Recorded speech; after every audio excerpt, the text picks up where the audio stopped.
More than 1,200 people injured and tens of millions of dollars worth of damage. That's how Russia's Urals is entering its first day of recovery from a devastating meteorite explosion. RT's Egor Piskunov is at the epicenter and brings us the details.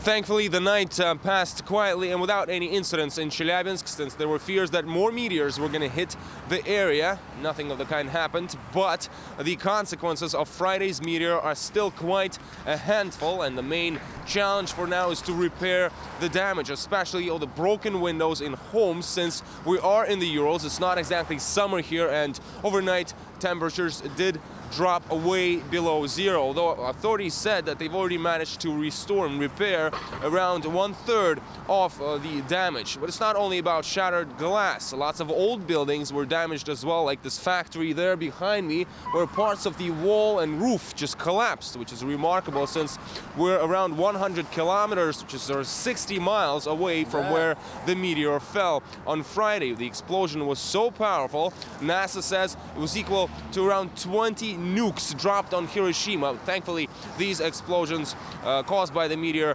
were not accompanied by lethal radioactivity. For more on what happened here on Friday, here's this report. It wasn't a bird, a plane, or Superman, but something much louder, brighter, faster, and many times more terrifying. This big bright light came shining across the sky, blinding, brighter than the sun. It was around 9 a.m. when the skies were suddenly lit up by a meteor flying over Chelyabinsk, breaking into 3 parts and leaving a striking trail of smoke before vanishing. Just minutes later, the city and the surrounding areas were literally rocked by a series of massive explosions. I immediately called one of my teammates who lives in my building, and I couldn't get through to him. My phone didn't work, so I was a little bit scared at that point. So powerful, it damaged buildings and shattered windows all across the city. I was told that a plane crashed right into our building. Then we were told that a wall has been partly dislodged and metal structures inside were bent by the blast wave. It was very scary. Many were able to film the unearthly phenomenon, later flooding the web with footage as rumors spread of what it might have been. A stricken airplane, a satellite that fell out of orbit, even the beginning of the end of the world. An RT documentary crew that was working in the area suddenly found themselves at the center of events. We saw a huge tail in the sky, like from an airplane, and then there was bright fire and an explosion. The feeling was like the earth shattering. We thought a military jet may have crashed, or that it was some man-made disaster. It was a relief to find out it was a natural phenomenon. Over 1,200 people were injured, including over 200 children, mostly from pieces of shattered glass. One of the girls ran out to take pictures, yes, and she was thrown in by the wave that came after the flash. And then my ears got blocked, and the whole room got filled with dust, just like a fog.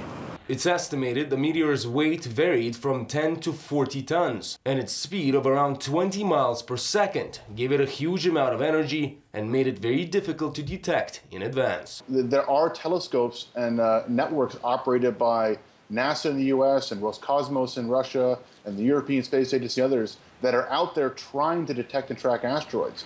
But honestly, there's a lot of them. There's hundreds of thousands. And their biggest focus is on the really large ones that are hundreds of meters in diameter or kilometers in diameter that could potentially, do to us what happened to the dinosaurs. Thankfully, no one was killed this time. And luckily, the meteor didn't hit any industrial facilities, including several nuclear sites located in the region. I must say, all of this really looks like a scene from a sci-fi movie, but it's really happened. And it's another reminder that no matter how advanced technology gets nowadays, when it comes to nature, often we can only watch helplessly and hope for the best. Egor Piskunov, RT, Chelyabinsk, Central Russia. And Lawrence Maxwell Krauss from the School of Earth and Space Exploration says this was a scientifically precious event. Meteors and asteroids, many of them come from the outer part of our solar system. perturbations from the planet Jupiter and other planets. There's a huge store of comets, asteroids outside the orbits of Jupiter and outside, in fact, the outer solar system. Some of them periodically get disturbed by the gravity of the inner planets and get sent inward. Some of them are big balls of ice and become comets. Others are big balls of rock and impact on Mars and the Earth and the Moon. And what's fascinating is, actually, if you can collect some of this material, some of it is primordial. If we actually detect it and we can get it right after it falls, we can actually measure material that hasn't been processed since the solar system formed 4.5 billion years ago. So for scientists, it's a fascinating event, and I'm happy that people weren't killed. But if some of that material can be recovered, it'll be incredibly interesting and important for scientists. And we've got some amazing photos for you of the exploding space rock, as well as vivid examples of how powerful it was on RT.com. So do head online for that, as well as updates, footage and more comments from experts.